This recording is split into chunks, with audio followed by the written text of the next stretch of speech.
育てる場所の環境。もみじは、もともと、日陰の多い森の中に自生している植物なので、日当たりが良すぎるような場所では育てるのが難しいです。できるだけ、もみじが自生している自然に近い環境がベストですが、実際はベランダや庭で鉢植えで育てたり、シンボルツリーとして地植えするケースが多いと思います。ご自宅でもみじを育てる場合、鉢植えか、地植えかのどちらかになりますが、どちらとも特に夏の時期に長時間、日向になる場所は避けた方が良いです。温度が高い時間が長いと葉っぱが焼けてチリチリになり、綺麗な紅葉が見られなくなります。どうしても夏に日当たりが良い場所で育てる場合は、寒冷車や遮光カーテンの下で管理すると良いと思います。また、その暑い時期だけ室内に取り込むのも一つの方法かもしれません。気温が20度を下回る環境では日向でも大丈夫です。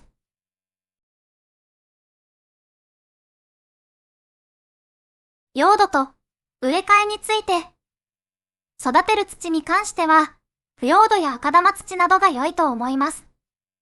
ここからは、個人的な意見になりますが、できれば肥料は与えずに、ほったらかしで育てた方が、葉っぱも綺麗な状態が続いて元気に育つように思います。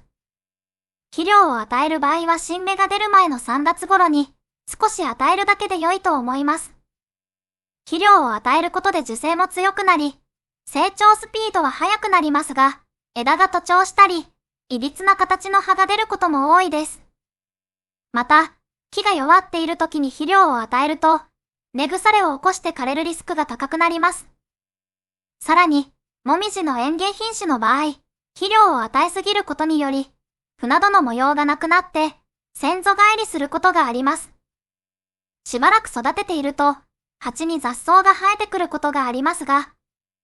その雑草をあえて抜かずに、もみじと共生させて育てると土壌微生物や様々な菌も増えて、排水性も高まり、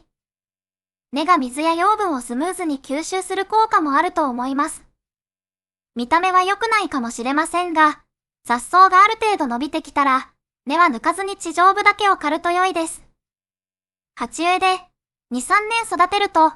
根が鉢の中で増えすぎて樹勢が弱ることがあるので、その時は植え替える必要があります。植え替えの時期は落葉している時期が良いです。その時期であれば根をさばいたり、ある程度短く切っても問題ありません。それ以外の時期に植え替えたい場合は、根を崩さずに、一回り大きい鉢に植え替えると良いでしょう。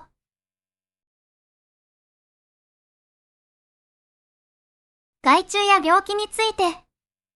害虫で一番厄介なのは、カミキリムシです。鉄砲虫とも呼ばれますが、幹に穴を開けて卵を産みつけます。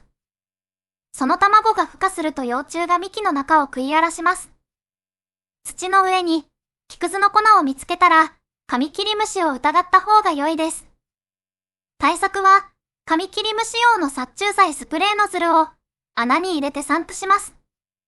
それ以外の虫が葉をかじったり、クモの巣がついたりすることもありますが、それほど問題はありません。もみじの病気で多いのは、うどんこ病です。殺菌剤で対策する方法が一般的に知られていますが、私個人的には、殺虫剤や殺菌剤はあまり使わない方が良いと思っています。殺虫剤や殺菌剤は、対処療法的なやり方で、薬が切れるとまた同じ症状を繰り返すような気がします。家庭でも作ることができる、納豆菌水や、愛媛愛などのような納豆菌、乳酸菌、酵母菌などを定期的に散布することで、病気を未然に防ぐことが可能です。薬害によるリスクも減らすこともできて、土壌微生物の保護にもつながり、おすすめです。また、密集した枝や葉を剪定することで病気を未然に防ぐことも可能です。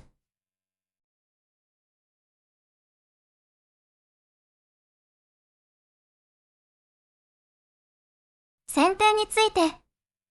特に地植えで育てている場合は、1年に1度くらいの定期的な剪定が必要です。枝や葉っぱが混み合ったりすると、風通しが悪くなり、うどんこ病の原因にもなります。剪定は、冬に落葉して、すぐくらいがベストです。新芽が出る春先に剪定をすると、切った枝から樹液が出て、樹勢が弱ることがありますので注意してください。剪定によって、葉が混み合っている状態を解消することで、風通しと日当たりの改善、病気の予防、そして見た目も涼やかになり、もみじらしい美しい樹形をキープさせることができます。もみじは、透かし剪定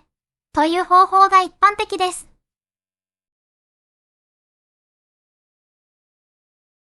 葉刈りについて。葉刈りとは、葉の大きさを揃えたり、節と節の間隔を小さくしたり、小枝を増やすために行う作業で、盆栽の世界では一般的です。ただ、盆栽に使われるもみじは、イロハモミジや山もみじ、トウカエデが多いので、葉刈りしても問題が少ないもみじが中心です。また、美しい紅葉を見るために、夏頃に傷んだ葉をすべて除去する葉刈りをする技術もありますが、しっかりと育った苗や、地植えの樹勢の強いもみじではないと、そのまま枯れるリスクがあります。もともと樹勢が弱い園芸品種や、小葉内若枝や葉内若枝、大もみじなどの葉刈りはおすすめしません。それらの木の